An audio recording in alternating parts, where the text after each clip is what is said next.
నారా లోకేష్ కు పదవులు ముఖ్యం కాదని పార్టీ కార్యకర్తల శ్రేయస్సే ముఖ్యమని మంత్రి పార్థసారథి స్పష్టం చేశారు. కడప మహానాడు ప్రాంగణాన్ని పరిశీలించి సందర్శించారు. మహానాడులో రాష్ట్ర అభివృద్ది సంక్షేమంపై పెద్ద చర్చ జరుగుతోందన్నారు. రాయలసీమపై ప్రత్యేక చర్చ ఉంటుందని అన్నారు.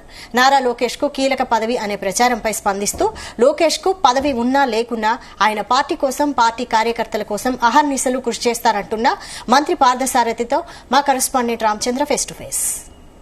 మొదలైంది. అయితే ఇప్పటికే చాలా మంది మంత్రులు అలాగే నాయకులందరూ కూడా కడప చేరుకున్నారు. ప్రస్తుతం మనతో మాట్లాడేందుకు గృహ నిర్మాణ శాఖ అలాగే సమాచార శాఖ మంత్రి పార్థసారథి గారు, ఆయనతో మాట్లాడతాం. సార్ చెప్పండి, మహానాడులో ముఖ్యంగా ఎటువంటి దాని మీద చర్చ ఉంటుంది, అలాగే అభివృద్ధి సంక్షేమంపై ఎటువంటి చర్చ జరుగుతుంది అని చెప్పి మీరు భావిస్తున్నారు? చాలా అర్థవంతమైన చర్చ. ప్రజలు ఎదుర్కొంటున్న సమస్యలు కానివ్వండి, రాష్ట్ర అభివృద్ధి కానివ్వండి, ఎస్సీ ఎస్టీ బీసీ మైనార్టీల సంక్షేమం కోసం మరి అనేక చర్చలు, రైతుల కోసం అనేక చర్చలు జరుగుతాయి, మహిళల కోసం. మరి ఇది రాష్ట్ర భవిష్యత్తుని మార్చే విధంగా ఇక్కడ చర్చలు జరుగుతాయని చెప్పేసి మేము భావిస్తున్నాం. సార్, ఇప్పుడు ముఖ్యమైన అంశంగా లోకేష్ గారికి ఏదో పదవి ఇస్తారని చెప్పి, బాధ్యత ఇస్తారని చెప్పి కూడా ప్రచారం జరుగుతుంది. అదేమైనా ఉండొచ్చా? లోకేష్ గారు పదవి ఉన్నా లేకపోయినా ఆయన మా నాయకుడు. చంద్రబాబు నాయుడు గారు, లోకేష్ గారు ఇద్దరు మా పార్టీ, మా అందరి నాయకుడు. కాబట్టి అది అంత ముఖ్యం కాదు. ఇప్పటికి కూడా పార్టీ కానివ్వండి, ప్రభుత్వంలో కానివ్వండి, ఆయన మార్పు కానివ్వండి, ఆయన ఆలోచనలు కానివ్వండి పూర్తిగా అమలు చేయబడతాయి. వారి ఆలోచనలు, సూచనలు ప్రతి ఒక్కరు కూడా తీసుకుంటాం.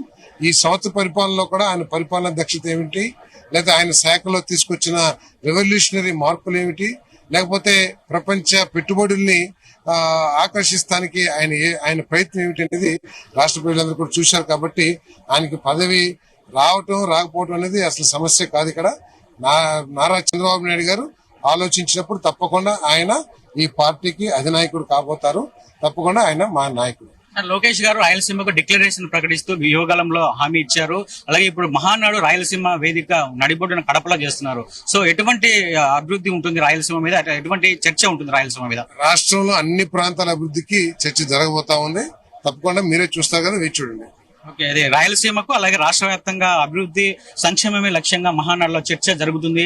లోకేష్ చాలా కీలక పాత్ర పోషిస్తున్నారు. ఆయన యువతకు మంచి ప్రాధాన్యత ఇస్తూ పార్టీలో ఉండడం, అలాగే మహానాడులో లోకేష్ మార్క్ అయితే స్పష్టంగా కనిపిస్తోందని మనం చెప్పుకోవచ్చు. అయితే మంత్రి అలాగే అందరూ కూడా చెప్తున్నటువంటిదే, రాష్ట్ర భవిష్యత్తు అలాగే అభివృద్ధి అలాగే రాయలసీమకు మంచి ప్యాకేజ్ కానీ లేదంటే ఒక మంచి శుభవార్త ఉండబోతుందని చెప్పి కూడా అందరూ ఆశాభావం వ్యక్తం చేస్తున్నారు అని చెప్పి చెప్తున్నారు. కెమెరామెన్ సాగర్ తో రామచంద్ర, జీ తెలుగు న్యూస్, కడప.